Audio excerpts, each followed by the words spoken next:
Welcome, everyone, to He Still Speaks Now. Listen, it is a pleasure to be before you today.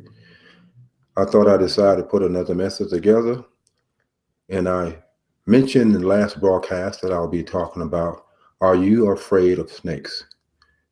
I wrote a book title, You Always Have Snakes in Your Head. I'll be coming from this book.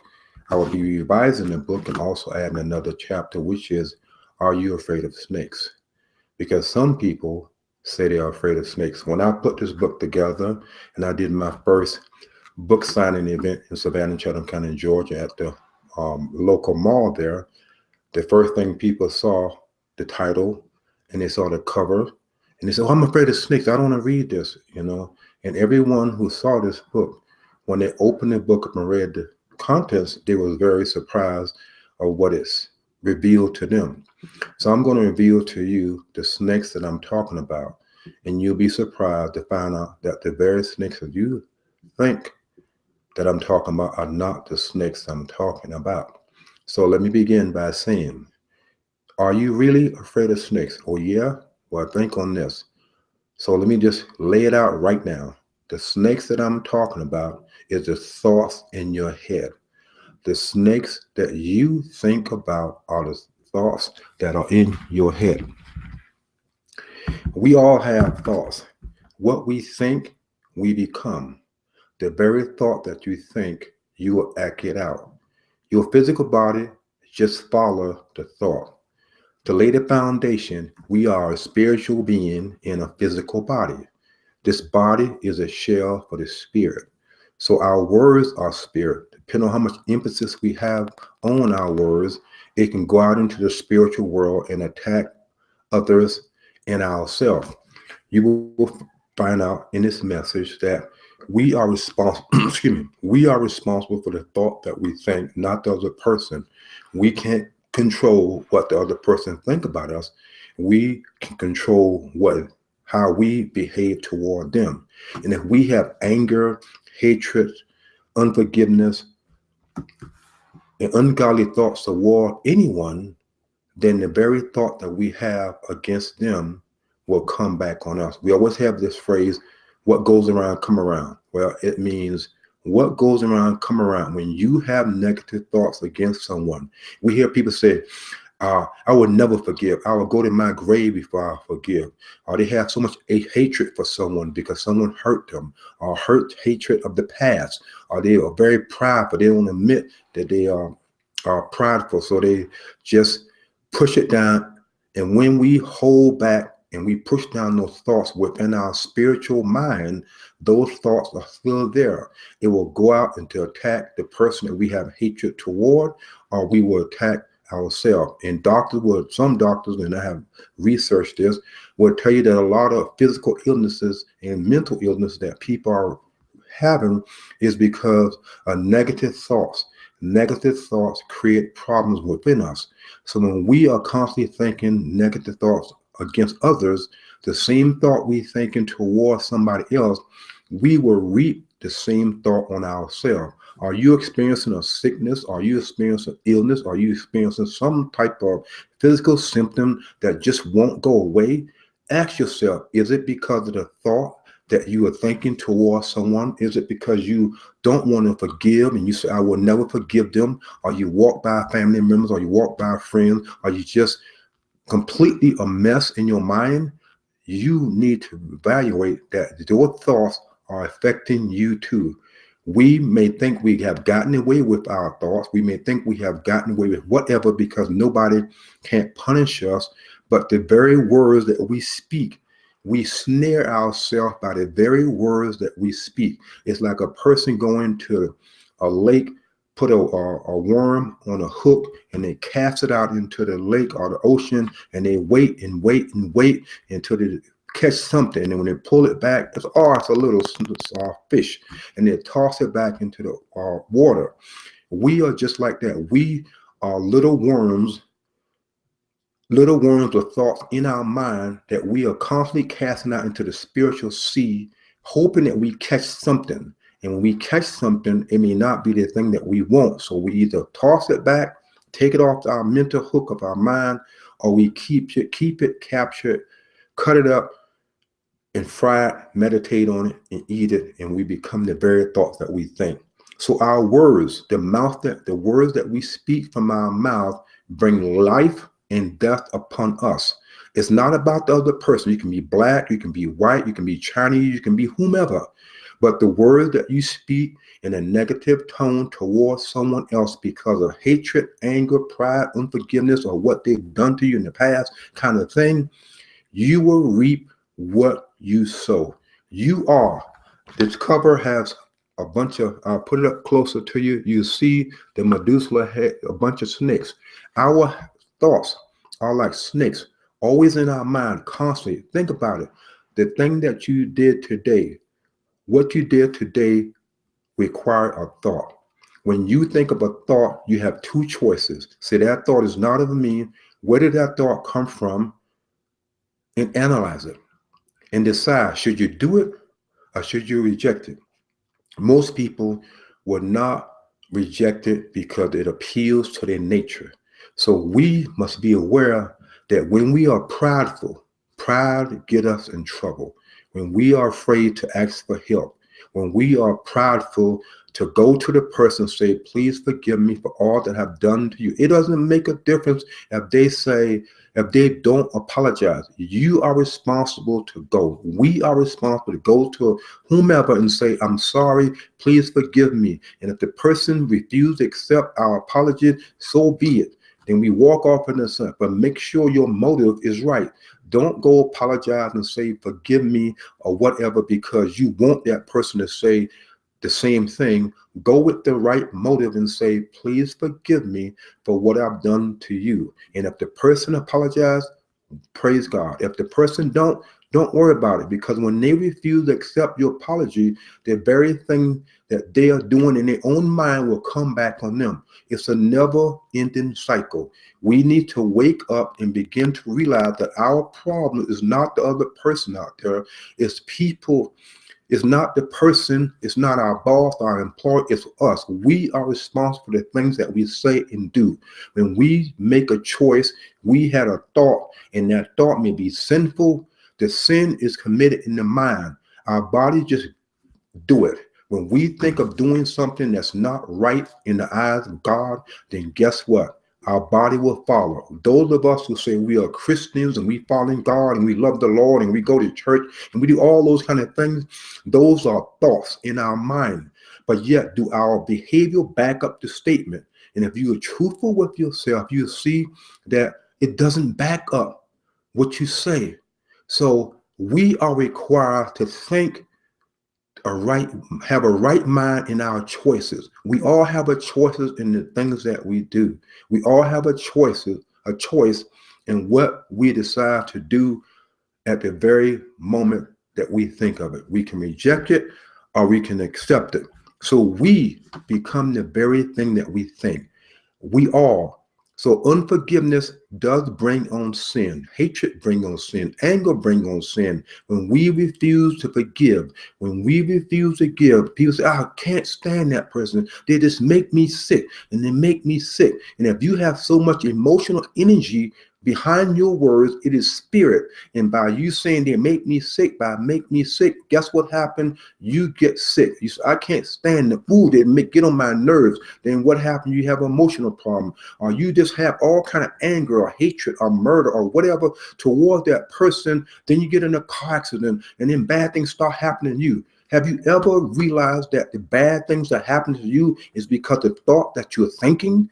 It's not that God is punishing us. We have a spirit, it's a spiritual world that has spiritual laws. And I'm afraid to say that most churches does not teach the truth about the spiritual laws of God. They teach God gonna bless you with a husband, you're gonna get a car, give me your money and you're gonna get a refund, give me this and you get a double this portion, and all this kind of stuff is good for the average Christian when they walk in the door, but we must grow above and beyond that and begin to call into question what I'm doing. Why am I behaving this way?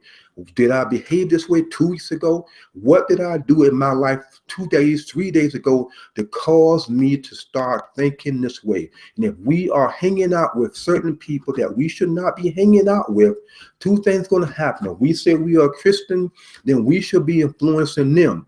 If they are living a certain lifestyle and you are constantly hanging with them, 9 times out of 10, you're going to start behaving and taking on the very thing that they're doing and wonder where did that come from. Is because you have to join your soul, emotional, spiritual contact with that individual. And I mentioned in the last message about the ancestors passed down. You don't know what your ancestors have done. You are maybe reaping what your ancestors have done. Why are you reaping it? Because God requires us to recognize that something in our life has a cause. Everything happened to us is not by accident. It happens for a reason. We have to go back to that place when it first started. So all of us must be aware of the thought that we think can kill us. It brings life and death. Give us death, lack of knowledge, life with understanding. The words you listening to me right now, you can meditate on it. You can choose to accept it. You can reject it. That's totally up to you. But whatever you believe, you will reap. If you believe I'm telling you the truth, you're going to reap a blessing and have a clear understanding in the choices that you make. Yes, you're going to slip. Yes, you're going to fall. It's going to be like a wrestling match. It's not about being perfect. It's not about, I got to do these 10 things and if I slip. No, it's about recognizing that what you're doing is wrong and you want to make a change and you want to make a difference, because when you deal with yourself, then you can be a blessing to someone else and you can share with them. Does it really bother you when you look at the news and look in your neighborhood and look around and see the average white or black person or homeless person, someone that doesn't live a lifestyle that you live? Does it bother you to wonder what can you do for them? Do you think about it and say, what can I do for that individual? Are you so self-centered? We are self-centered. I was self-centered. I'm still self-centered at some things, but recognizing that we as individuals must begin to think again and say, yes, I'm married. Yes, I got a boyfriend. Yes, I got all these things that I love, but they're your snakes. We all have a snake. I have a little thing. We have a snake. I have a plastic snake to bring home the point. Some people love their snake. They kiss their lover.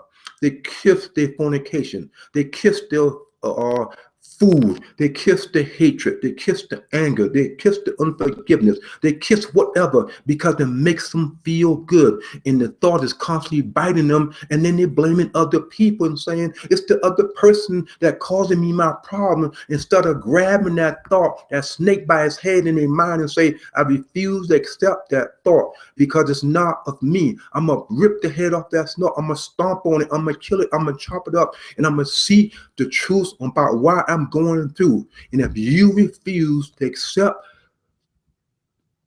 the battle to deal with your thought because it has wrapped itself around your neck and is choking you slowly, then you will eventually die. Because when the spiritual venom of negativeness, unforgiveness, hatred, and anger have bitten you into your spiritual mind, you will slowly die spiritually and eventually you will die physically. We know God revealed this to me a long time ago. Yes, we can get into fornication. That's a thought. We commit the fornication. That's a thought. But he showed me one time when you go buy a pack of condom, it's a 99% effective. It's the 1% that will get you. I got it in one of my books called Sexual Dating Relationship Come with Consequences. A lot of stuff that I'm sharing with you in this segment is in my books that I have written that I hope that you take the opportunity to buy it, because I was once a person say I don't need to read a book because it's nothing in it for me. I don't want to spend no money. Who are you to tell me? You my relative, you my brother, you my sister, you are my friend. You can't tell me nothing I don't know. That may be true, but when we deny ourselves the truth, then we not set free.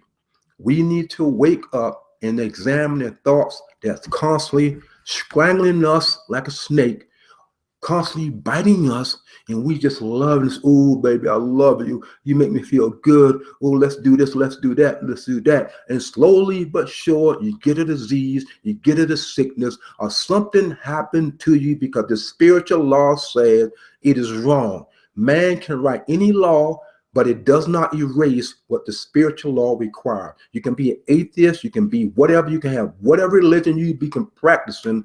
It has the spiritual law. And you are told today, begin to examine the thought that you think. Are you killing yourself slowly by kissing your snake that you love so much? Recognize that it's the tongue of the snake that gets you in trouble. So you must be aware that the time come.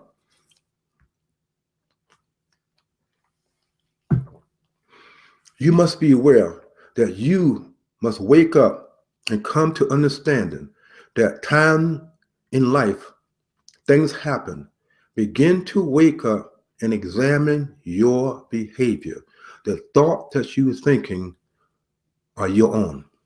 You are responsible for the things you think, not the other person, not the other guy, not your friends, not your relative, not your loved one. You are responsible for the thought that you think. Begin to capture that thought, wring it head off, and say, I'm not going to do this anymore. I'm going to live my life in the way it should be, the righteous way. I'm going to forgive that person. I'm going to not hate anymore. I'm going to fight all these thoughts. Anything you can think of, people can have thoughts of types of seduction, fame, money, property, material things. They spend money every weekend because it makes them happy. They got all their money in the bank because it makes them happy. All that may be well and good, but guess what? Are you being tempted and being deceived by the hissing sound that say it is good? It makes you feel good. And we know, and I know, I have done a lot of things in my life that appear on the surface that make me feel good. I go do it, I enjoy it, and all of a sudden it get me in trouble. So just because something makes us feel good does not make it right. There's the spiritual law out there that will eventually capture us. We must refuse to be played and throw down the hand that's being dealt to us, which is another segment I will be talking about. Playing the hand that you dealt with. Thank you for visiting He Still Speaks Now. Listen, if you like what you heard, subscribe to this channel, share it with other individuals so they can be blessed to receive answers that they may want. You are responsible for what you listen to. You're responsible to make choices. Share it, pass it along to other people, give them opportunity. Don't blow it off. You might ignore it, you may don't accept it, that's fine. But remember, there's a spiritual law out there that say what you think you will become, what you believe you will become, what you eat, spiritually speaking, the thoughts from the TV, the movies, the music, from your friends, from your neighbor, you're eating those things in your mind. And if they appear to be good, but guess what? It's biting you and it's sneering around your neck and it's going around your neck, and all of a sudden it get in your mind, and then your mouth starts speaking it, your hands start doing it, your feet start walking in the direction of that hissing sound, and you say, is it right? Should we do it? No one's watching me. I think I'll do it. It makes me feel good. I think I'll go ahead and do it. But guess what? Sooner or later, are you going to be bitten? Are you going to be bitten by the snake of death? Spiritually speaking, will slowly kill you, or you'll be bitten with the spirit of death, where you die and cease to exist. So remember that. Are you really afraid of snakes? You may be afraid of the physical snakes that you see in the garden, in the zoo, or in a pet store. But the snake that you need to be afraid of is the one symbolically, metaphorically, that's in your mind. Begin. Pull the head off, wring it, chop it up, throw it down, and ask for help. Because when you're bitten by a snake, they say you got to get to the hospital quick to get the antivenom. So what is the anti-venom that I'm offering you tonight? The truth that why you are being bitten, why we all are being bitten. Are we being bitten because of pride, anger, hatred, unforgiveness, gossiping, ungodly thoughts, saying we are Christian and doing other things, seeking the fame, seeking money, seeking sex, seeking whatever? If we do not stop and call into question the thoughts that we're thinking, you can rest assured that we will reap what we're thinking. It's not about the other person. We must begin to handle ourselves, no matter what the other person do, no matter what the other person have done to us. We must accept our responsibility. It's not about right and wrong. We hear this, oh, let's agree to disagree. There's no such thing as to agree to disagree, because both people be walking off thinking, well, I was right. Who is wrong? We both are right. We both are wrong. No, no one is going to say they're wrong. They're going to say, I agree, disagree. No, we need to come to a right conclusion and say, what you just shared with me, I was wrong. What I'm sharing, learning from you, I accept it, I was wrong. But what gets us in trouble? That hissing sound of pride that tell us that it's the other person's fault. Eventually, when we have a bunch of snakes in our head that we have not dealt with as thoughts, then we will eventually die, spiritually speaking, and slowly die physically, and start succumbing to all kind of accident, sickness, or whatever. So when you questioning yourself, why is bad things happening to me? Why I can't seem to get ahead? Look in the mirror of self and see how many of these Methuselah-like thoughts are your problem. Thank you.